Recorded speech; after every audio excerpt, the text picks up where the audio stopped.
Joanna Michlic is a research fellow of the London Centre for the Study of Contemporary Anti-Semitism and has just been appointed visiting full professor of the Holocaust and Contemporary History at Lund University in Sweden.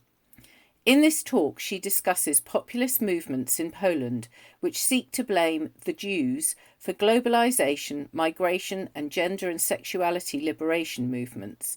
Today I will be speaking about different developments in the history of anti-Semitism in Poland. I will actually want to take you on a tour of anti-Jewish tropes, the continuities, and the new developments in contemporary Poland.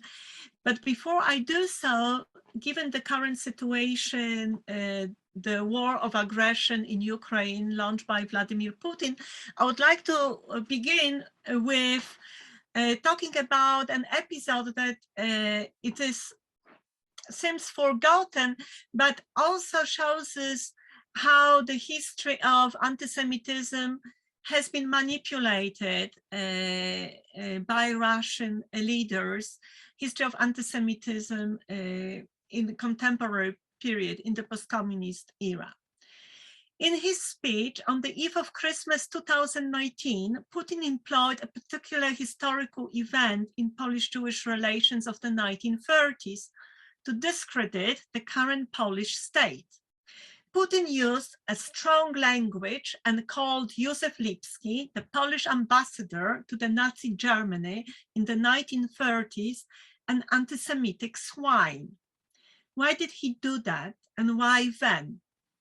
No doubt, we have to understand the speech in the context of increasingly deteriorating Polish-Russian relations over the last few years, and these relationships are deteriorating also now even further because of the war in Ukraine and Poland's giving support to Ukrainians.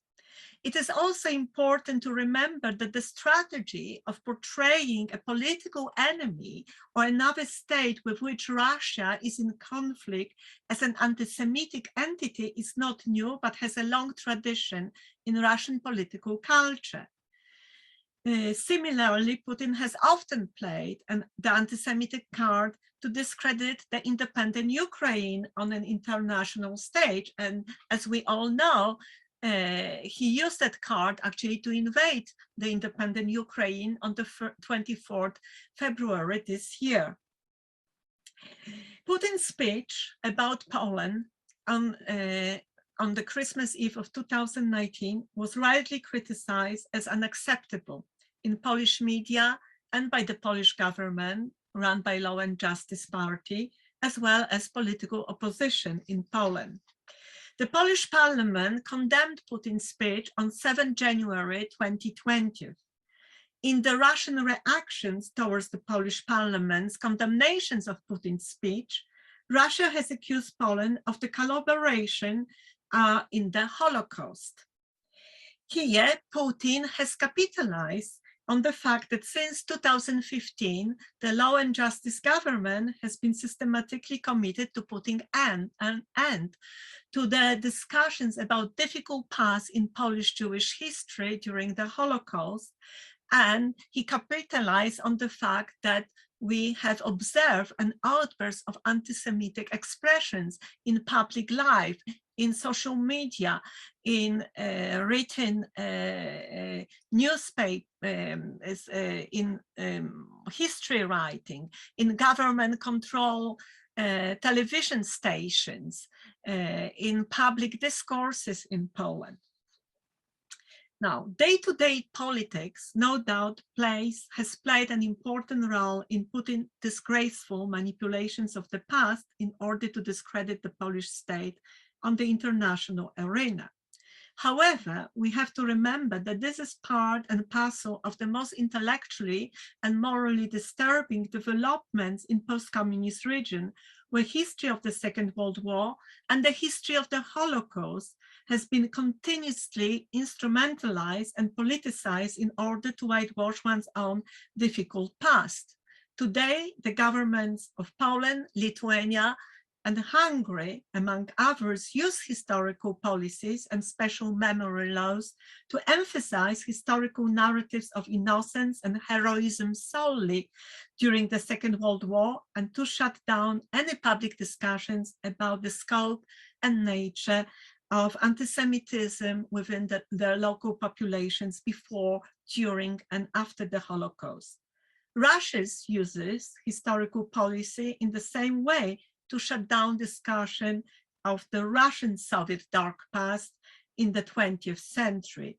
Overall, these developments might constitute a real danger to the future commemorations of the Holocaust in the region. And in fact, we need to study the weaponizations of the history of anti-Semitism in the region. And now I would like to move to the discussions of the different anti-Jewish tropes as they have emerged in post-communist Poland. In my conclusions to the first English edition of Poland's Threatening Other, The Image of the Jew from 1880 to the present, published in 2006, I carefully stated one should not ignore the persistence of the backward-looking ethno-nationalistic vision of Polishness intolerant of multi-ethnic and multicultural society. But at that time, both as an individual and also as a scholar of Polish-Jewish relations and anti-Semitism, I was thrilled by the emergence of inclusive vision of Polishness. That liberal, forward-looking vision of Polish collective emerged in 1989 during and after the political transformation, and has established itself more firmly, or it seemed to establish itself more firmly in the second half of the 1990s. It has reached its peak in the first half of the first decade of the third millennium, and as many of you might know, the Jedwabne debate of 2000-2002, triggered by the slim-looking book by Jan Thomas Gross titled Neighbors, about the mass murder of 10 July 1941 of the Jewish community in Jedwabne by its Polish neighbors, constituted the key manifestation of that forward-looking, inclusive liberal Poland, not afraid of uncovering the dark pages of Polish social history of the Second World War, and not afraid of uncovering the scope of anti-Semitic attitudes and anti-Semitic actions of non-Jewish Poles towards members of the Polish Jewish community.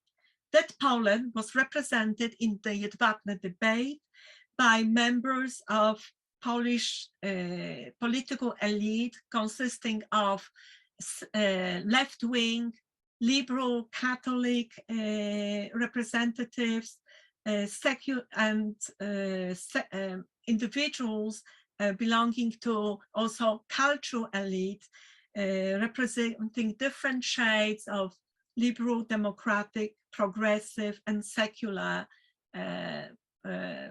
spectrum of society. These advocates all argued that in the name of social, historical, and moral and political necessities, post-communist Poland has to come to terms with its difficult past and has to come to terms with its history of anti-Semitism. Yet, at the same time, analyzing the Jedwabne debate, I have realized that the forces, backward-looking anti-Semitic forces that denied anti-Semitism, the persistence and the existence of anti-Semitism in Polish society in the 20th century, have not disappeared. So that they are still a force that might carry a strong appeal in some segments of Polish society. And in 2015, this backward-looking ethno-nationalistic vision of Poland has fully entered the mainstream public life. This has been brought up by the victory of the conservative right-wing center party, Law and Justice, in both presidential and parliamentary elections of this year. Of course, as we all know, similar shifts also occurred in politics in other parts of post-communist Europe. And in fact, Warsaw followed in the footsteps of Budapest, as we all know. However, one can argue that as a result of this political shift, Poland today is an example of the most extreme paradoxes amongst the post-communist countries.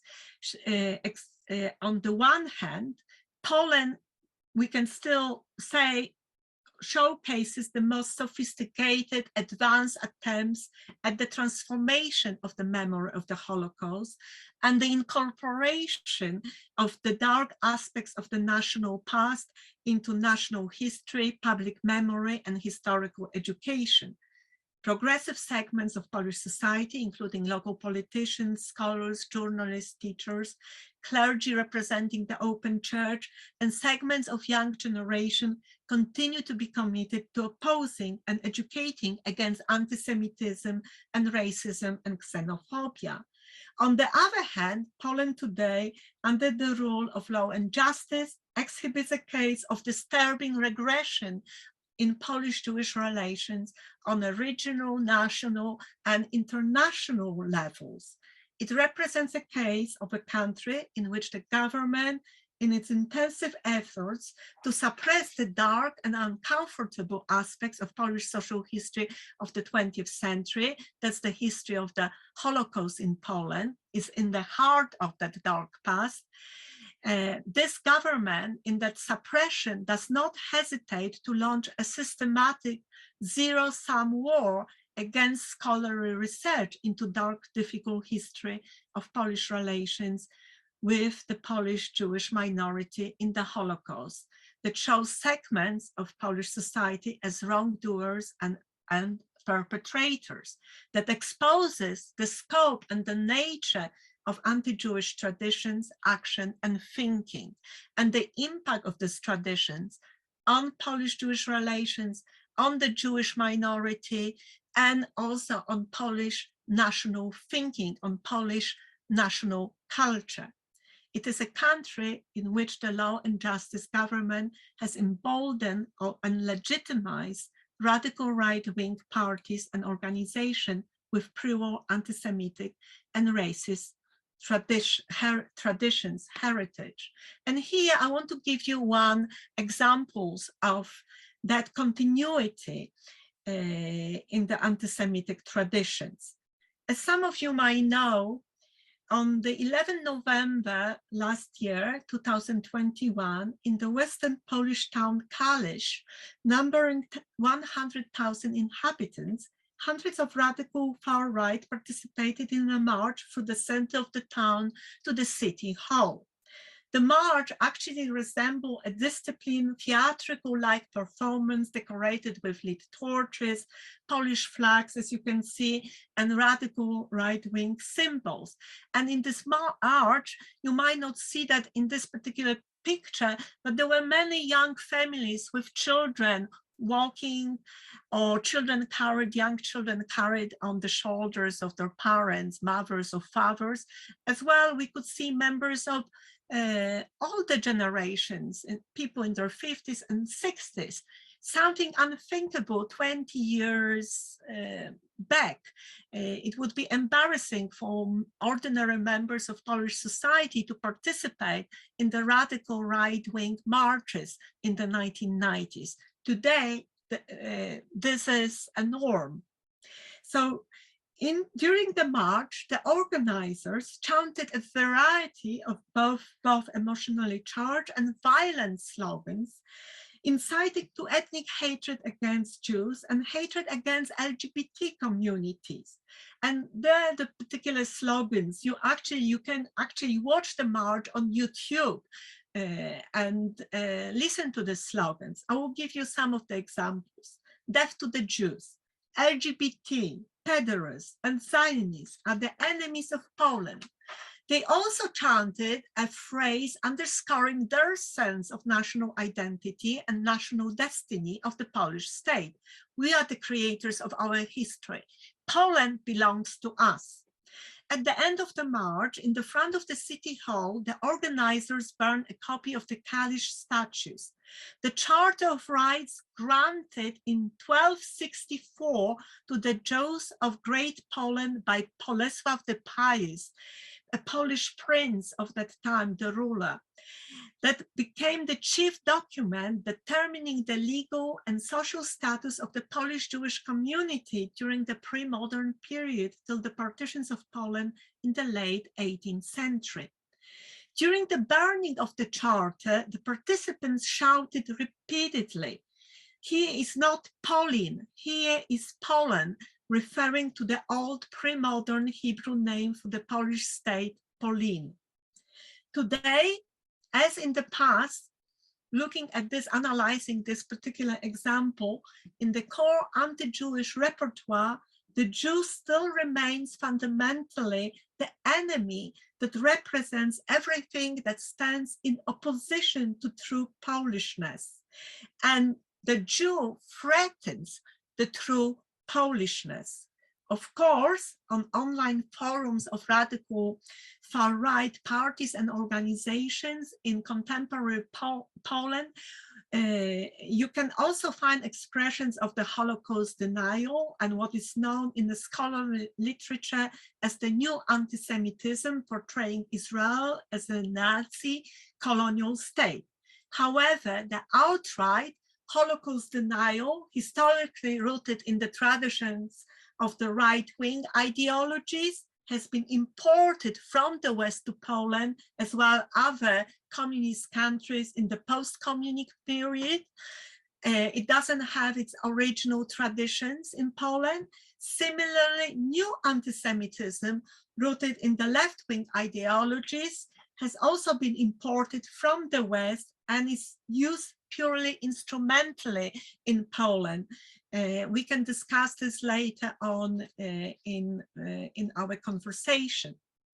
Given the current Polish law and justice government's open acceptance of radical right-wing parties in mainstream political culture and ethno-nationalistic and anti-Semitic traditions within the Law and Justice Party itself, it's not surprising that once again, one can easily come across slogans expressed in public life, on government-owned television stations, about Jews as the ungrateful people who want to harm Poland, Poles, and Catholicism. Once again, one can find statements that the Jews are to blame for spoiling the good name of Poland and blackening the country's international reputations. And here you actually can hear such chanting during demonstrations marking very sacred events, historical events in Polish national history, such as Warsaw Uprising of August 1944, or Poland's regaining independence on 11 November 1918. Here, for example, you have an image of members of the Confederation, one of the radical parties, which actually before the war in Ukraine launched by Russia was the key opponent to law and justice in Poland. And of course, we come across such phrases used in newspapers representing the right-wing, do rzeczy, w sieci, portraying scholars, historians working in on the history of the Holocaust. Here you have two leading scholars of the history of the Holocaust in Poland, Jan Tomasz Gross and Jan Grabowski. And the statement here in Polish says that they made their career thanks to their use of anti-Polonism. They are accused, the scholars, of anti-Polonism. Here is another image of that same accusation. Gross again blackens the image of Poles, and the woman who states that is a representative of the Polish Holocaust denial school. I will talk about her a little bit more later in my talk. But of course, in my work, I also emphasize that the repertoire of anti-Jewish tropes that is being in use in contemporary Poland is not static, that have shown a remarkable ability to being masterly adapted and repackaged to suit particular social, political, and cultural needs of their advocates from the late 19th century through the various periods in the 20th century till the present. I argue that in the global post-truth era that we live in, these anti-Jewish tropes could be especially highly influential and dangerous because they proliferate and mutate without an end on social media, and thus reaching sections of society, especially the youth, who might not necessarily have the intellectual skills or the historical knowledge to dismiss them as false and as hateful lies. Of course, this development is not only limited to Poland and the post-communist Europe, as we all know, but we see similar developments also in the West.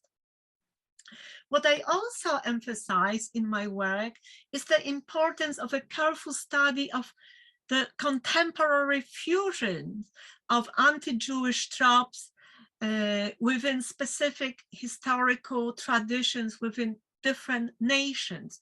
So in the Polish case, in the 21st century, the old anti-Jewish tropes of the ethno-nationalistic repertoire portraying Jews as the central enemy of Poland has been actually expanding to what is perceived as the current threats.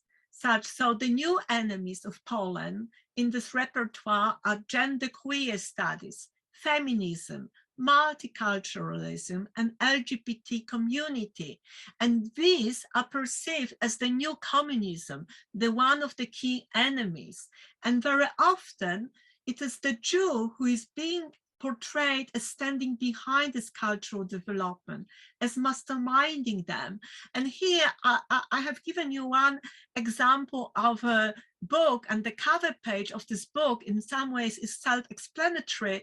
Katarzyna Treter-Sierpińska, an English language instructor at the college, at one of the colleges at the University of Warsaw, published a book in 2019 showing that the Jews are behind spread of multiculturalism and gender studies.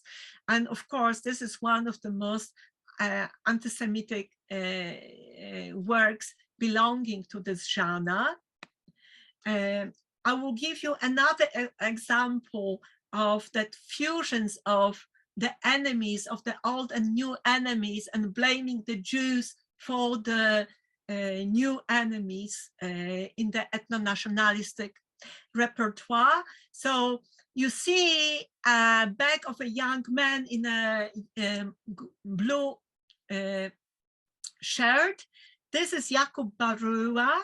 He, in August of 2019, he made a connection between LGBT and the Jews in an interview.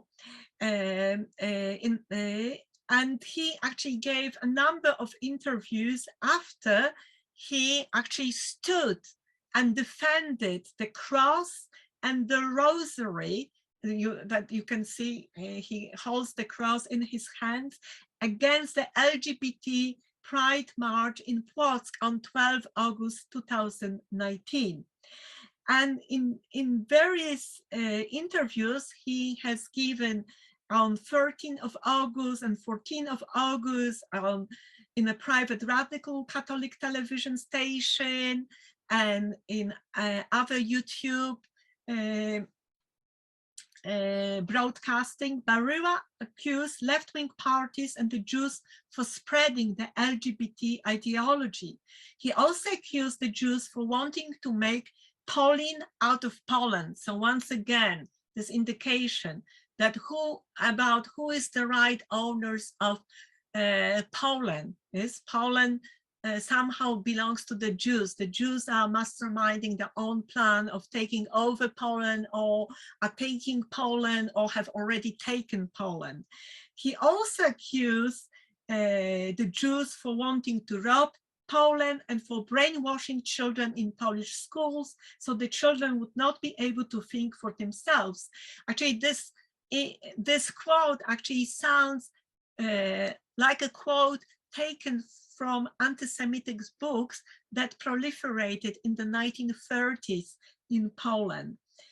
And you might ask me why I'm mentioning such a man, and this might seem like an odd event, and yet in the 2 days after he has given the interview, and the interview was broadcast, he gained a number of 48,000 followers. The news about this young man reached even international social medias in the United States, and some conservative right-wing Catholic Americans who read the news left comments on online forums in which they saw him as a hero fighting the Judeo-globalist homosexual menace. So this illustrates that, actually this shows how in the global internet-driven world, symbols and values of a specific radical far right in one national context travel geographically and receive support in a different radical far right anti-Semitic context. In the radical far right discourse in Poland, Jews are also accused of being one of the causes behind troubling global events, such as Europe's crisis of refugees from the Middle East and North Africa. And as we know, that crisis started in 2014. And here you have a picture of Mr. Piotr Rybak, who during the demonstration, anti-refugee demonstration in Wrocław in November 2015, burned an effigy of an Orthodox Jew, a scene that became infamous and condemned in the Western media. So we can actually talk about symbolic anti-Jewish violence, which is being actually used in different medias by different radical self-proclaimed anti-Semites in Poland and other, actually also post-communist countries. This is actually a typical situation today. Of course, in the COVID pandemic era that, as we all know, started at the end of 2019, members of the radical far right in Poland, such as Confederation, that portrays itself as a mainstream party, as a respected party.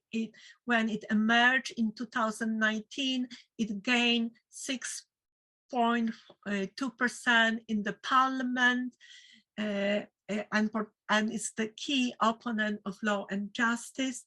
That Confederation accuses often Jews for the spread of COVID pandemic in its social media during the demonstrations organized by the party activists.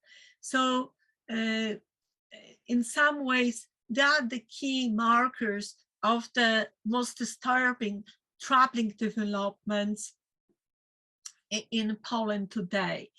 But this type of the anti-Jewish propaganda that accuses the Jews for being responsible for all the avant-garde political, social, and cultural trends that appear to constitute a threat to the status quo, we can trace back to the late 19th century. It was during the late 1880s that the underdeveloped ethnic Polish middle class, a chief advocate and follower of the exclusivist ethno-nationalistic vision of Polishness, embarked on creating a modern political vision in which Jews were the creators of socialism, communism, and secularism, and they were understood this ethno-nationalistic elite. They argued that the Jews then were the key enemies of the true Polishness, and that Polishness was rural, Catholic, and conservative. So in some ways, we see continuations in the way of thinking, also in the ways, the strategies of discrediting political enemies by accusing them as Jews continue from the late 19th century throughout the 30s till the present. For example, the Confederation Party that I mentioned before accuses members of the Law and Justice government and the president of Poland of being the supporter of Jews and actually being in the hands of Jews. So that's another actually disturbing phenomenon. But actually, now I would also like to talk about another important anti-Jewish development taking place in contemporary Poland, namely a broader, sinister attack or culture war against the contemporary wave of the memorialization of the Holocaust. This culture war is rooted in the rejection of the Western model of memorialization of the Holocaust as the fundamental event in European history of the 20th century, as well as in skillful manipulation and exploitation of that Western model of commemoration by the far right. And this is a very disturbing phenomenon for two reasons. Firstly, it reveals that the exclusivist, ethno-nationalistic interpretations and explanations of the history of the Second World War and the history of the Holocaust have actually departed from the European frames of remembering and commemorating the pivotal event of the 20th century. And just to remind us, the history of the Holocaust arrived in Poland as well as other post-communist countries only during the during the political transformations. So this is 1989 and the 1990s. Secondly, this development also indicates that the future memorializations of the Holocaust based on the Western model of the 1990s introduced in the region might be in danger as the new anti-Jewish master narratives about the Holocaust circulate freely in mainstream public medias, public debates, and historical education. And one of the most disturbing narratives that we come across in popular history writings are the narratives accusing the Jews for being uncaring towards each other during the Holocaust in the ghettos, that the Jews actually fled into the ghettos because they didn't want to be among the Poles, and the Jews, they didn't care about their children and about their families, their elderly in the ghettos established by the Nazi Germans in wartime Poland. And this kind of narratives are propagated by Eva Kurek, one of the extreme historians, but you can also come across more overt and lighter, not as extreme versions of the same narratives expressed by representatives of the Institute of National Memory, state-founded institute, and we, of course, this is not also a situation that we come across in Poland. For example, I give you one example of a similar anti-Jewish narrative in Slovakian case. The right wing in Slovakia claims similarly that the Slovak Jews were actually protected in the ghettos that were established by the fascist Slovakian government that collaborated with Nazi Germany.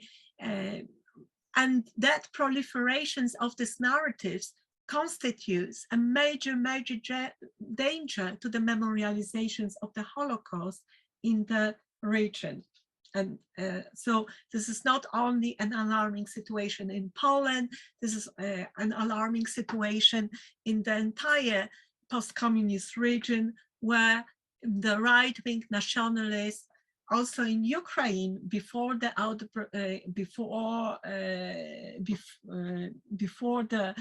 war of aggression launched by Russia, they also insisted that on the history of bravery and innocence during the Second World War.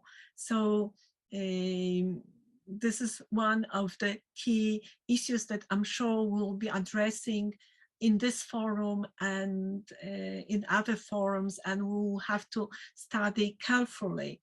But of course, there are dangers to the memorializations of the Holocaust that are not only the problem for the post-communist Europe, but also for the West. For example, the fatigue of the Holocaust that we come across in the West, and other anti-Jewish narratives that are developing in the West, they all need to be compared and studied also against the anti-Jewish narratives in relations to the history of the Holocaust that are developing in post-communist Europe. I would like to end with the discussions of the suppressions of the critical history writing of the Holocaust in Poland by the Law and Justice government. And the Law and Justice issues particular historical policy to eradicate both the critical school of history writing of the Holocaust, portraying Poles not only as victims, as heroes, but also as perpetrators, and eradicating the historical policy that actually wants to suppress, eradicate that history of difficult past, the history of anti-Semitism, and portray it as marginal, as actually a marginal part that actually the main fabric of Polish society has not been affected by that. History of anti-Semitism has not expressed or that anti-Semitism. And this is done in a number of ways. I'm sure many of you have heard about applying the legal measures, the Polish Holocaust memory laws.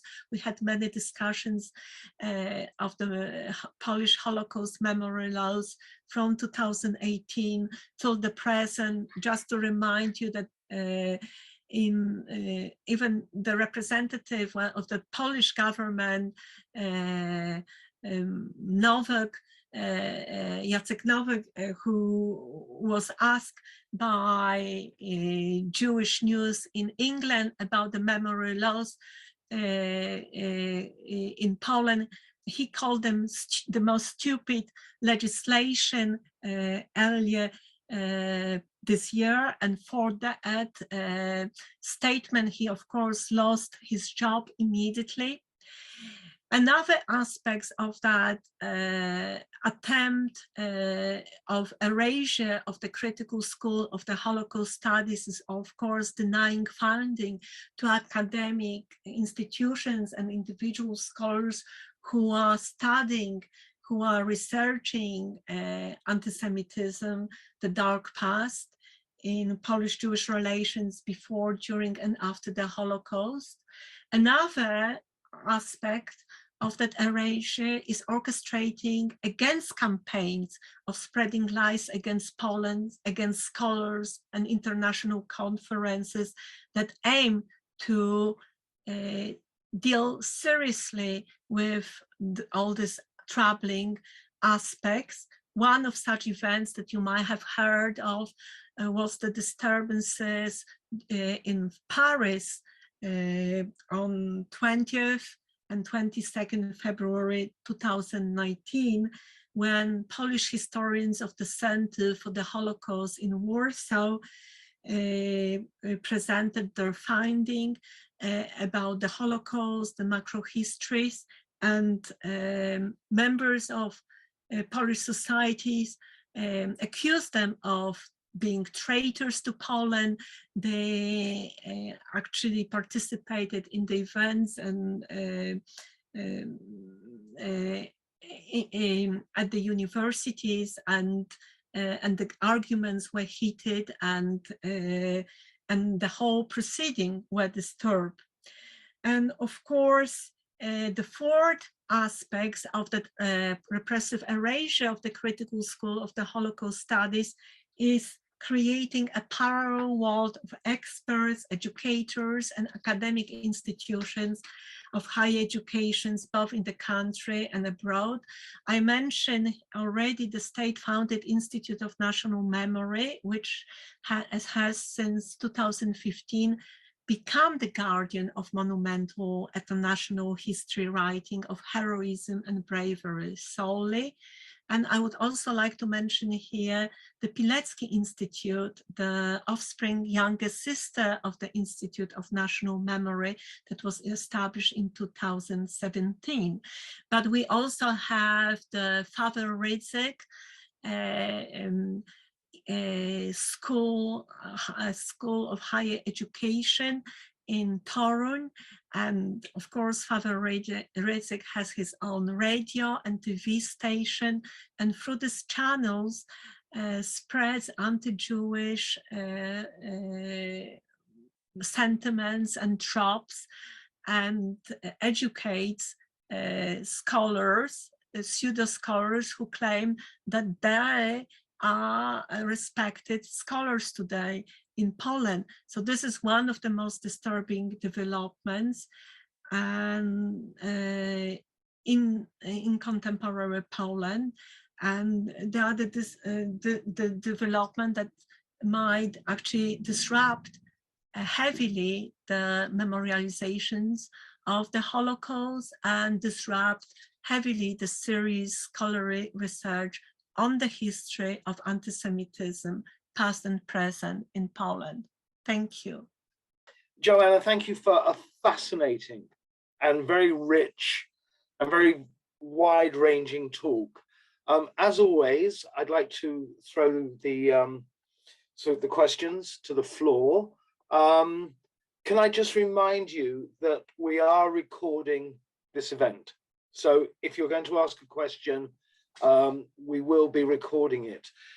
Likewise, the chat, I believe, is about to be disabled. So if you would like to frame a question in the chat, I'm happy to act as the person to asking it. So at the moment, I see one question, which I'm really pleased about, but means that I, as chair, have to be polite and give ground to the people who are here. So please feel free to put your hand up, and I'll take you in order. Or if possible, we can disable the chat, and you can put your question there. The first one is Tammy Peterson. Thanks. So I'm doing a PhD in Holocaust and Genocide Studies. So thank you, Joanna, for that really useful talk. One question that I had for you was there is talk of a kind of East-West divide in the understanding of the sort of understanding of Holocaust memory, and you talked about this a little bit, that the Western version of Holocaust memory, you know, which was kind of imported into Poland and these areas of Eastern Europe afterwards. How much do you think a role of the kind of idea that everybody was victims equally? Well, sometimes they say equally, but sometimes they say it was worse of Soviet communism and Nazism. So a lot of the rhetoric that I've come across regarding Poland is, you know, we were victims. The Poles were victims of the Nazis. The Poles were victims of the Soviets. It seems to assist and help with the argument that downplays Jewish suffering. So I just wondered if you could talk to that a little bit. Oh, thank you. That's an excellent question. I mean, we know that, and this is part of also scholarly debates, that some of the scholars argue that perhaps that the whole, and scholars Pundis argue that perhaps that the arrival of the Holocaust, the difficult past, taken place in a very difficult moment, that the country, Poland and other countries were not ready for dealing, for coming to terms with its difficult past, as the countries were emerging from the totalitarian regimes, coming to terms with their own sufferings under the communism, and of course, Poland suffered under the communism. That there is no doubt. Poland was during the Second World War. We have the history of invasion Poland in September 1939 by two totalitarian regimes, Nazi Germany and the Soviet Union. And the first Soviet occupation is a history that could only emerge to be studied in the post-communist period. But of course, there is also a problem with, when it comes to the way that history is being interpreted in the radical circles. So I'm sure you know about the concept of Judeo-communism. So in Poland, but also in Romania and also in the Baltic state, actually Judeo-communism, the trope of Judeo-communism is used to argue that whatever we have done to the Jews, if we had done anything to the Jews, because there are shades and variety of responses, the Jews have done much worse to us, because not only they occupied our countries and we suffered during the Second World War, during the first Soviet occupation, but also we had that long Soviet occupation after the end of the Second World War. So you have proliferations of these extreme narratives. But I would argue that in fact,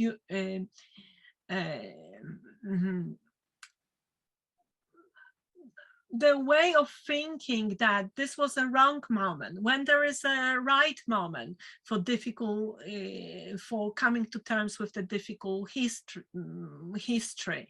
Poland, if we look at the debates about the Jedwabne debate and this debate about neighbors, written by Jan Thomas Gross, this important book, perhaps one of the most important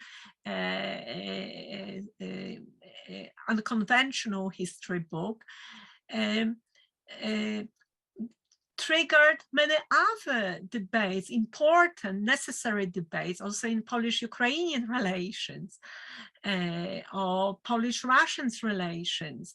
So we could see the maturity of some segments of the societies, but of course,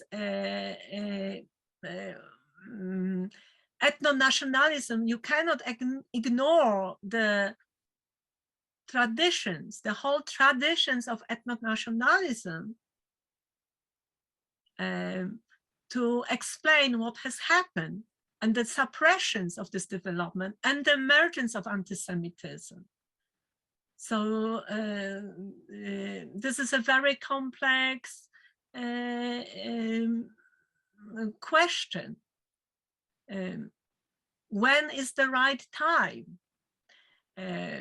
Do particular cultural, historical traditions, and I think here actually studies, sociological studies of Barry Schwartz, who as a historian comparing the issues of national pride and honor and coming to terms with difficult history in American society and Korea, and also Korea, has shown us that culture actually matters a lot, and an understanding of national pride and national honor So I would argue that they are very important factors. And in some ways, the whole historical policy launched by the Law and Justice, at the heart of this historical policy, you have the issue of national honor and national dignity that is understood, that you cannot say anything critical about Polish history. Okay. Thanks, Tammy. Thanks, Joanna. I've got a couple of questions coming through. One is from Dorothea Dorrance. And before I ask it, I just want to give it some context. You mentioned it possibly rather surprisingly, and I'll just mention this before I go to Dorothea's questions, was that the radical right were opposed to Jews and Zionists, the Jews and the Zionists. And some of the language we hear is that the far right actually like Zionism, a distorted image of it. And I found that interesting, which goes to Dorothea's question, is the first question. Please speak about the 1968 expulsions of 15,000 Jews from Poland based on the accusation that they were Zionist traitors. If you could talk to that question, Joanna? Yes, sure. Of course. I mean, David, what you just mentioned, I mean, historically, and my book, Poland's Threatening Other, actually discusses the interwar period and shows that the mainstream ethno-nationalist party, Endecja, and even some of the more radical groups, they were supporting the Zionist vision, yes, in the pre-war period. Yes, so they had all kinds of concepts of separations of the Jews from Poles and emigration, but the key concept that was understood as a positive ideal was the emigrations of the majority of Jews from Poland, and that was supported. Yes, so for that reasons, we can talk about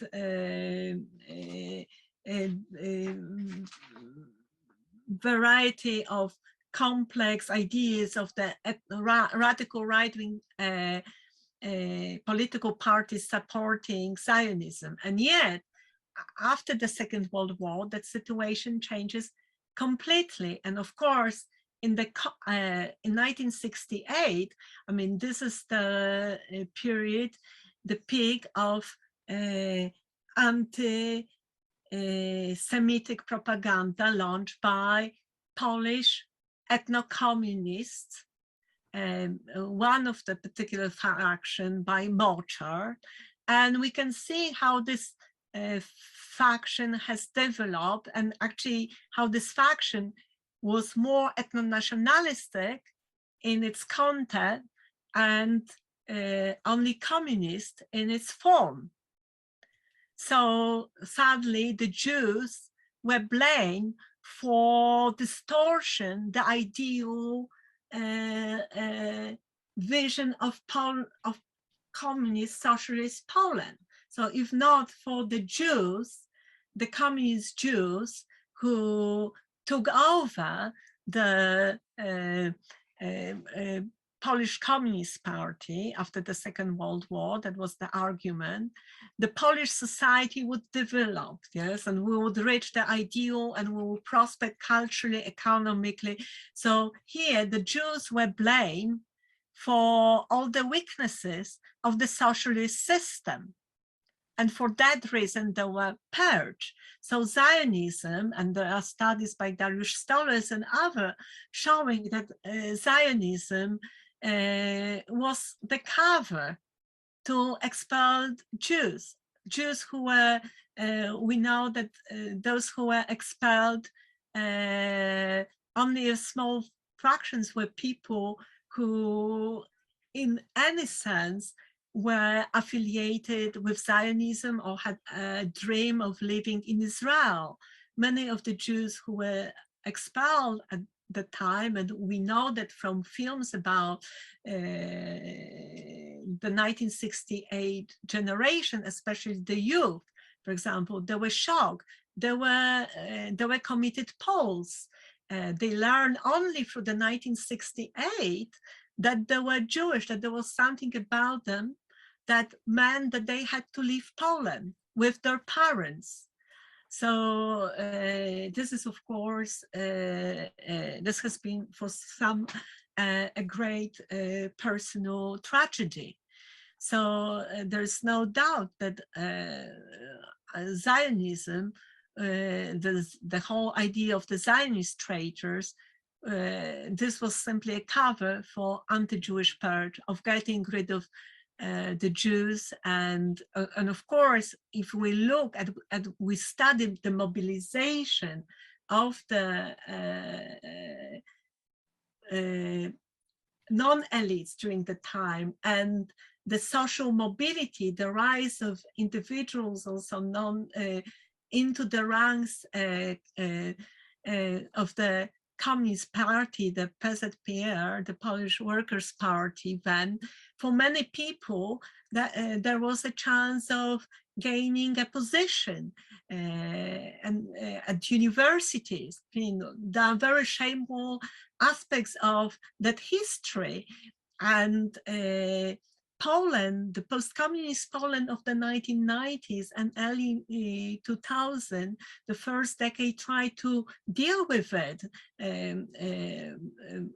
Historical research to the history of 1968 has been launched. There were many conferences. Representative of the Polish state apologized for the 1968. People could receive Polish passports that were taken away from them in 1968. That was and of course, in the radical ethno-nationalistic version, the 1968 is twisted once again. Look, the Jews were allowed to go to the West, whereas we Poles suffer and were stuck in the under communist regime. So it shows you that you can twist any event in the history against the Jews. Thank you. Dorothea has got another question, but I'll sort of take it in rotation. So Shelby Shapiro, if you'd like to fire away. Thank you for a frightening and informative talk. I was wondering what's happened to the Poland Museum of Jewish History in Warsaw that's headed by Dr. Polanski.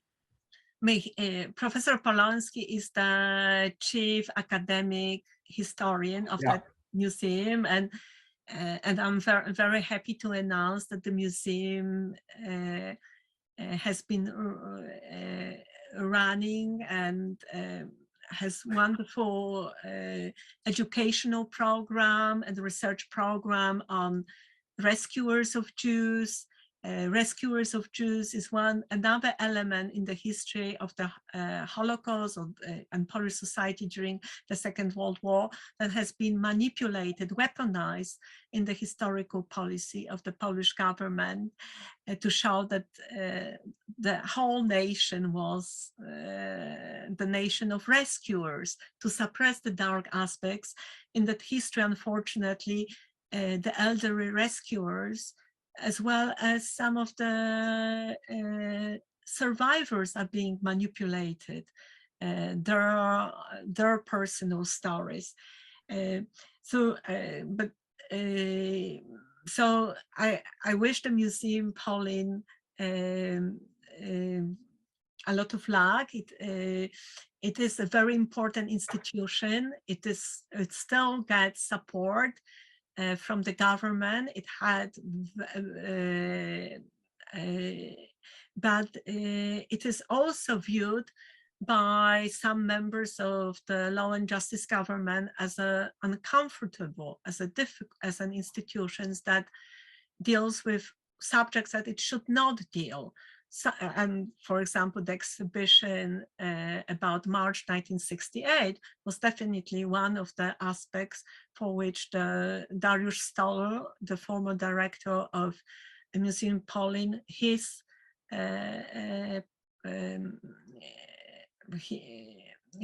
position was not renewed. As we know, he had he could not continue as the director of that museum. But of course, we know about the other museum of ghetto, Warsaw Ghetto, created by the Law and Justice government in order to oppose the mission of Polin Museum, that is not afraid of addressing difficult aspects of the history of Polish-Jewish relations. And that museum, in the eyes of Minister of Culture, Minister Gliński, the Museum of Warsaw Ghetto, was created to emphasize the brotherly love between Poles and Jews. So, and there are many aspects that can be understood as brotherly love, but these aspects have to be studied properly and put in the proper historical and cultural context, and not weaponized and instrumentalized for political reasons. Of course, we cannot reduce the history of Polish-Jewish relations to history of anti-Semitism, of course, but we also cannot suppress the history of anti-Semitism as irrelevant for the history of Polish-Jewish relations in the 20th century and before, because it is an important aspect of that history.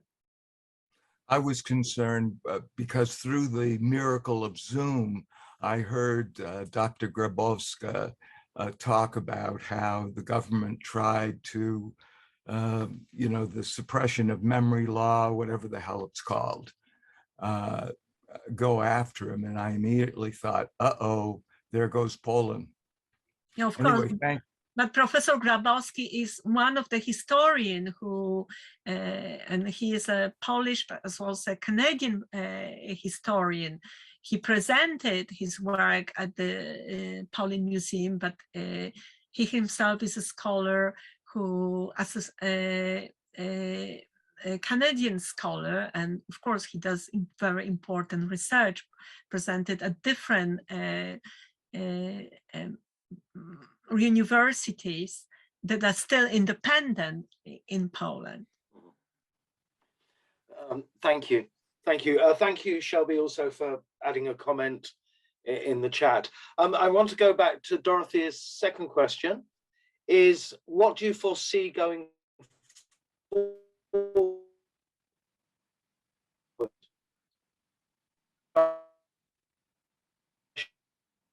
Poland, especially as well, and elsewhere, history or see the future.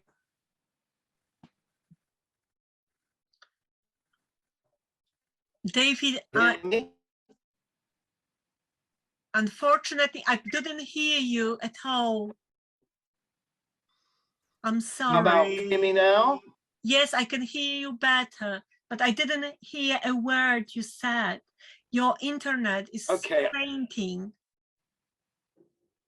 I'm sorry, can you hear now? Maybe I can read the question. Maybe I can, hang on. This is,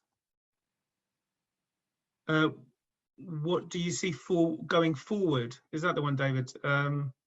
With regard to the oppression of Jewish people, gay people, and other minorities in Poland and elsewhere in Eastern Europe? And this is a very general question. I think we definitely, in post-communist Poland, we definitely see the re-emergence of Jewish community, and though it is a small community, the estimated numbers varied, but approximately 20,000 Polish Jews.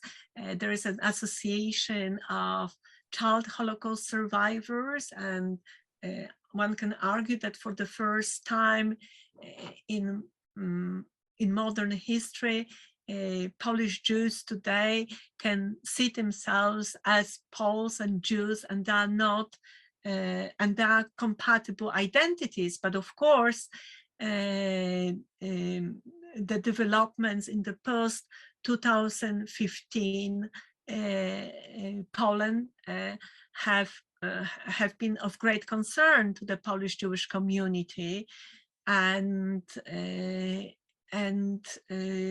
of course other minorities, religious minorities such as Protestant minorities or Muslim minorities such as the Tatars, have always historically have been seen as citizens of the second categories in the traditions of ethno-nationalism. So there are quite a lot of tensions. Sadly, we also know we have well-documented rise of symbolic violence in the social media, in street demonstrations, in various publications, but also street violence. We have a rise of violence against members of Jewish minority, people wearing kippah, religious symbols. That violence increased, especially in the year 2016, 2017, 18, after the Law and Justice put an end to very important institutions, governmental institutions created by the previous government, liberal government, to monitor xenophobia, racism, and anti-Semitism. So that institution was disbanded in April 2015. Soon after, the Law and Justice government put an end to the training against xenophobia, racism, anti-Semitism in the police forces. It took out of the training knowledge, any references to homemade Polish far-right symbols. And as a result, actually, the government gave green light to far-right radical organizations to come out on the streets and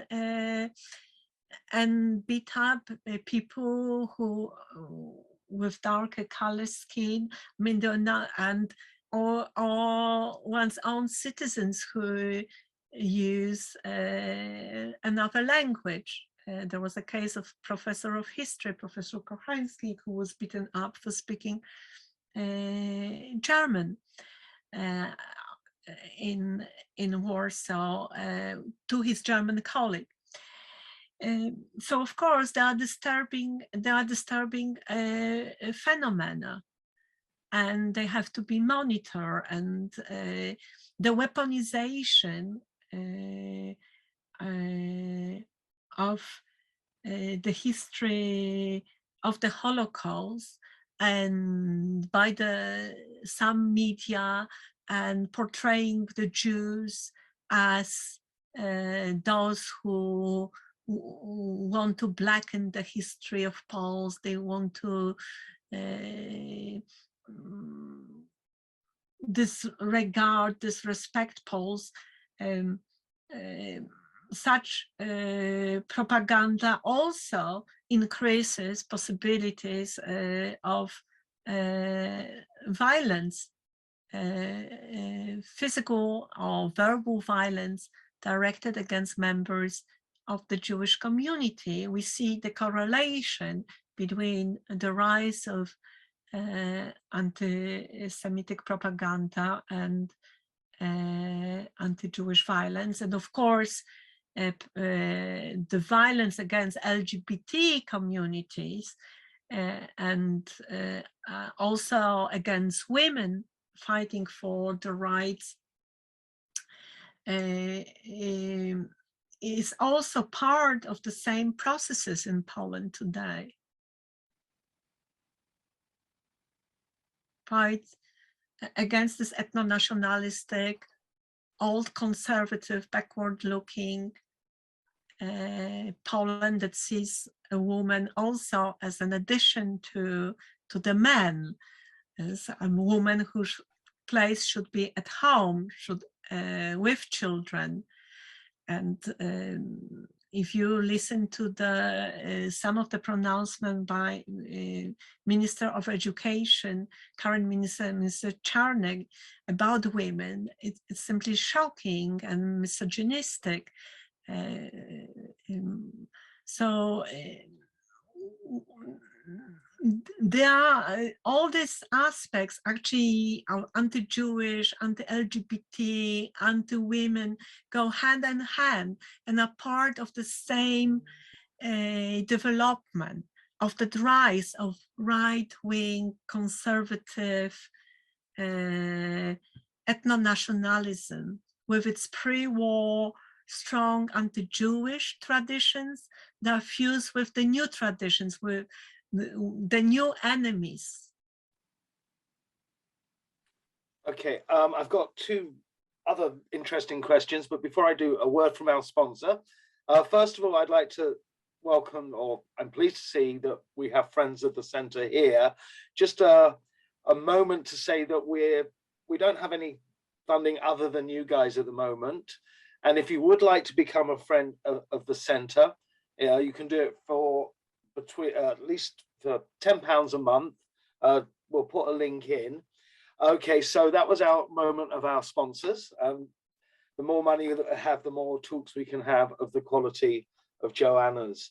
I'm going to read the next two questions together because I think they address the same issue. The first one is from Tanya Ehrman. Could you describe the civic society movement against anti-Semitism? And how about the solidarity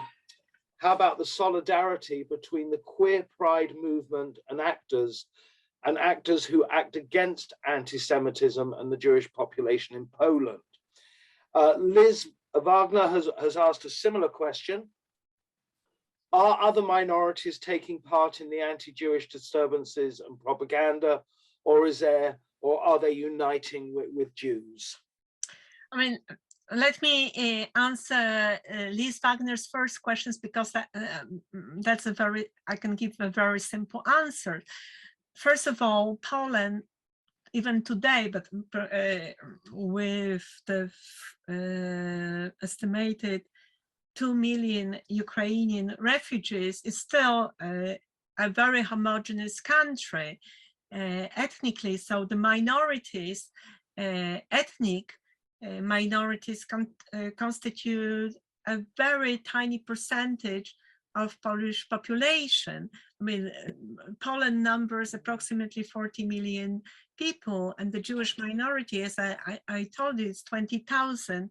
Numbers 20,000 individuals affiliated to some say that the community is much bigger, but so we are talking about very tiny minorities. Also the religious minorities, the Protestants and the Muslim Tatar minorities are insignificant minorities, and there are no so are other minorities taking part in the anti-Jewish disturbances and propaganda? No. Are any other minorities uniting with the Jews? Yes, of course. And in the Protestant and Muslim minorities, the Tatar minorities, the representatives of these minorities, and the Jews, the representatives of the Polish Jewish communities are united, and they take part together in various initiatives in commemorating various events. I would also like to add also Roma minority. In 2014, a first major attack was launched against Roma minorities by one of the far-right organizations, parties in southern Poland, which actually base its attack on the far-right Hungarian groups that attack Roma minorities in Hungary regularly.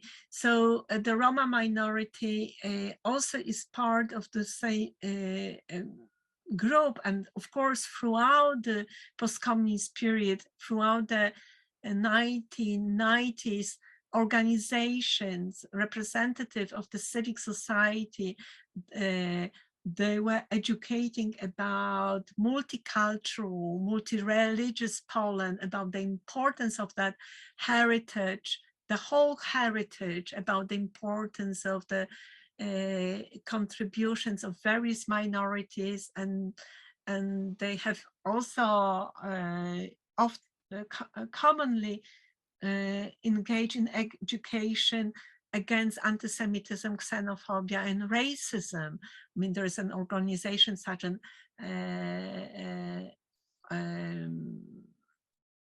Otwarta Rzeczpospolita, Open Republic, with long traditions of fighting against anti-Semitism and xenophobia and racism going back to the 1990s. Of course,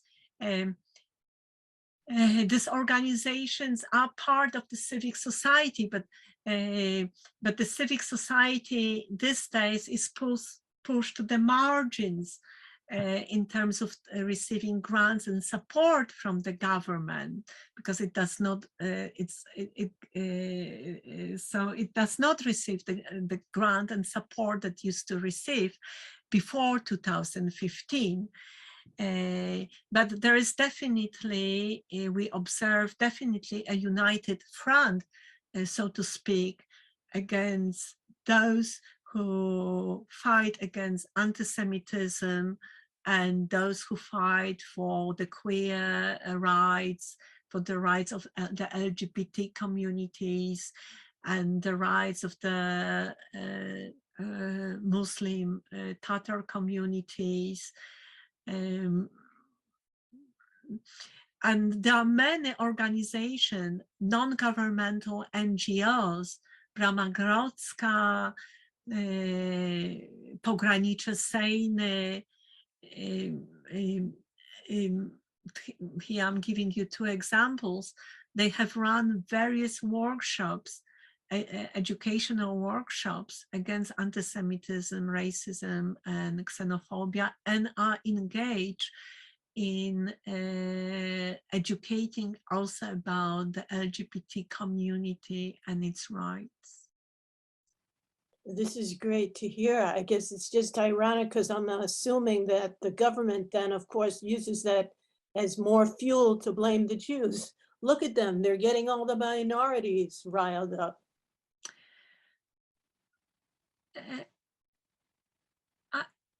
I mean, there are such tiny minority. I don't think that the government uses that explanation. Oh, okay.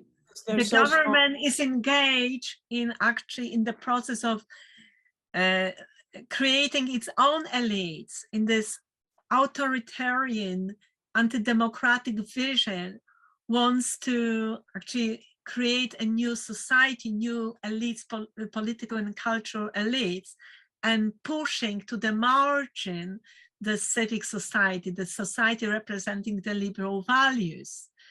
But at this stage, the situation in Poland definitely is not as bad as the situation in Hungary. So as we know, Poland still has independent press. Poland still has independent judges. So that all shows us that the Law and Justice government could not take control of all the institutions, important cultural and national institutions. And the NGOs, non-governmental NGOs, institutions, and also institutions of higher educations that are still independent, fighting constantly the different ideas of the current Minister of Education, Minister Czarnek. They are doing everything to educate teachers of high schools, to provide history textbook, podcasts that give a different views of history of Poland, a history of Polish society that encompasses the multi-ethnic past, and that speaks freely and honestly about the difficult past, because in the liberal vision of Polishness, deconstructing anti-Semitism, fighting anti-Semitism, fighting xenophobia, and fighting racism should bring us national pride and dignity. They are the elements. So the understanding of national dignity and honor is totally different to the understanding of the concept of national dignity and honor that the Law and Justice has. So there's a robust counter. Okay, thank you. I believe that there is a robust counter, and that's the society, you can say, is split. But the key issue is how to, under the circumstances where the government, of course, has control of education, schools, and major national institutions such as the Institute of National Memory, how to convey difficult and complex history that would show the various aspects, the definitely heroic and history of Poland, history of Poles as victims, but also history, the dark aspects of Polish society, that they are part of that greater history, yes, of mature Poland, yes, forward-looking Polish society, and this is still a challenge, and it will become even a greater challenge given the situation today and the changes that the Law and Justice government has introduced. Thank you very much. Okay, a couple of comments. We're running out of time. David Miller. David, there was a slight discussion about museums and memorialization that you'll be able to pick up when the recording becomes available, if that's okay. Dorothea comments that pluralist societies, and I think this is an interesting point, not only in the post-communist countries, but the States and elsewhere, pluralism is, as we know, under threat. And it will only, Dorothea comments that it will only grow worse as the economy and environmental disasters increase. And I think we can agree on that. I would personally like to finish on your comment about the contestation of the ethno-nationalism and the anti-Semitism and the misogyny and the anti-LGBT, that it's challenged. Even, well, I won't say even, in Poland, there is a body that challenges it. And it's, even though it might be dominant now, there is a resistance or an opposition to it. But I think I'd like to finish off with, I think I'm going to paraphrase, Hannah Arendt somewhere writes, you can't take the good bit of history and ignore the bad bit of history. And as you quite rightly said, Joanna, in your last comments, it's complex. You can't just pull out that bit that you think will save you. you have to start looking at what you've termed throughout as the dark history. I think that's true of Poland, and I think that's probably true of every political body around. Okay, on this note, I would like, I'm reading some comments. I'm just going to repeat one. Many thanks for this excellent talk. I really can't add to that. Joanna, that was fascinating. It was wide-ranging. I'd also like to thank everyone for their questions. I thought the discussion was also excellent. And really, what more can we expect from an hour and a half of a Zoom conversation? Joanna, If I can mention one thing, I think when I mention representative of Law and Justice government, an envoy for Polish-Jewish relations, who himself said that the Polish memory laws were the stupidest part of the legislation, and he was dismissed for stating that. Okay, I mentioned his first name is Jacek, and I want to apologize. His first name is Jarosław Marek Nowak, the full name. So I want to state that. that's good. Because of the recording, just I realized that no, thank you for that. Otherwise, I made that mistake with the first. Yeah, we don't have the money for libel lawyers, so thank you so much for correcting that, Joanna. Everybody, thank you so much. As David Hirsch, the other David, has popped into the chat, if you would like to become a friend or pass on the word, please do. And we look forward to seeing you at the next talk, which is currently being arranged, and we'll inform you what that is. In the meantime, Joanna, once again, thank you very much, and everyone enjoy the rest of their days. Thank you. Thank you, Bye. David. Thank you, Bye. everybody.